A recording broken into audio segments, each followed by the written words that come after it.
Creating watercolor backgrounds. Have a plan from the beginning. Don't wait till the end to decide what you're going to do. Let's get started.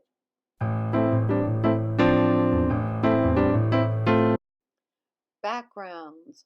Backgrounds have to be thought of because they're just as important as the foreground of a painting. So what I do is, well, first of all, in the whole process of painting, what I decide is why do I want to paint this thing? And I wanted to paint this thing because the emphasis I wanted to be on the peony. And so knowing that that was why I wanted to paint the painting, it means that the background's less important to me. So I'm going to de-emphasize the background. So that's a decision, a strategic decision, not to include every single leaf and stem that's in the background, because if I do that, it's going to call attention away from the peony, and the peony was the reason for painting the painting. So now I look at overall shapes. I want to indicate that there are shapes in the background, but I don't want to call too much attention to them. The other thing that I didn't want to do was I didn't want to put in an overall wash in the background, because that's one of the options you always have as a painter. An overall wash would have looked very flat, and I don't want that. I want there to still look like there's some depth behind the flower. What was I think? Oh, and the other thing that I want to do is before I put the background in, I really had an island surrounded by oceans painting, meaning that the peony is an island and it's surrounded by an ocean, all that white paper. I want to eliminate that. But if I don't allow the peony to escape the border sometimes, then I won't have anchored the peony in. So I do a little bit of designing, or you could call it cropping in my own head, being my own Photoshop person, so to speak, and make sure that the peony extends beyond the paper in some places, because that's going to anchor in the form. So, and that's a frequent thing that I would do, whether it was a peony, whether it was a dog portrait or a human portrait. I just think it's really important to anchor in the form so that things don't appear to be floating into space, or don't feel anchored into their context. The other thing that's happening in the background is, although I'm finding shapes and I'm simplifying shapes, I'm not introducing any new colors. All the colors that I'm mixing for those background shapes are colors that I've already used in the peony. Now you wouldn't think so, because there's no green inside the peony. But I used the same yellow that I used throughout the painting, and also the same blues. So in other words, it is way too late in the painting to bring in a new color of any kind. If I was to do that, because I've done it in the past, I mean, there were years when I did do it, it always looks wrong to me now, almost like as if you were making a chord of some kind on the piano and one note is off. It is just too late in the painting to bring in a new color. So there's some consistency to the mixes that I've made up till now, and that's all very planful and very strategic. Nothing is really left to chance. I want it not to look labored and not to look like, I want it to be free and fun. I mean, free looking and fun, but I don't want to, none of this is haphazard. None of this is left to chance. All right.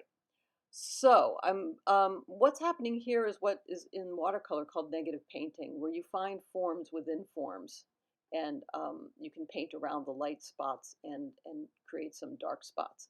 I don't do a lot of negative painting. Some painters do. But like I said, I had made a decision earlier on that I want to keep the background simple. So I could get really bogged down in negative painting here, and I'm not going to do it. And I'm telling myself not to do it. All throughout here, I'm trying to edit myself, because I already know once I start making those short little strokes like that, it's a sign that I'm tightened up, and it's a sign that almost like, stop already, you're too close to the end of the painting. Sometimes my behavior in painting will actually inform me of what I'm doing. Broad strokes are sort of what you do at the beginning. The more you tighten up near the end, the less likely, for me, that a painting is going to be what I want it to be. And there on the side, the value dab card, you see lights. The value dab card, you can see lights, mediums, and darks. Now I went away and finished this video and loaded it up, and then, being the Joe MacKenzie that I am, I did not feel happy with this painting. That happens sometimes, often an hour after painting a painting, especially for me if I've primarily used reds or pinks, because it's so fugitive that the reds will fade. They just do. and it just felt like, oh, I have to go back in and hit that with some essential color because it looks too faded out to me.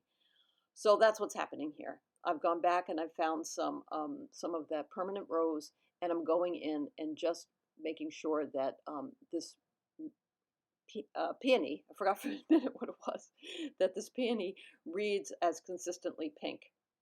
And you know, you always can do that in watercolor. You can always go back and make things a little bit darker or add another layer on top of something that you've already done. That is not going to change the value in this case. This is so everything that was mid-toned remained mid-toned, but you can see it's kind of pinker overall, and I felt like I needed to do that. And so, you know, so a painting isn't over. It's not over till it's over. It's not over till the fat lady sings. so, um, so I felt like I just needed to do that. I don't sleep well if a painting is not. I don't mind if I don't mind if I fail at a painting, but what I don't like is if I don't take it all the way to the end, where something feels completely unfinished. Um, I'm also the kind of person who can't leave dishes in the sink. You know, I got to get them cleaned up. So that's just a personality trait. I don't recommend it, and I'm not proud of it. It's just who I am. Don't be like me when it comes to to those kinds of things. You'll also see that I threw in a couple of color spots of value in the background, which are those reds, which are or rose, because that's going to keep your eye going through the form. So anyway, so that's about it. That's how to put a background into a painting. That you have to be mindful from the beginning, planful. In other words, know that what you're going to do. Don't wait till the very end and then say, "Oh gosh, what do I do now?" Be mindful, plan ahead of time. All I had to do in this case was know that I was going to put some dark forms behind the peony. That's all I needed to know. Dark foliage-looking forms. But at least it's a plan. So remember to keep the whites of your paper white and your paints wet. Math for value, mix for color. Please join my YouTube channel, and I will see you next time. Okay, bye-bye.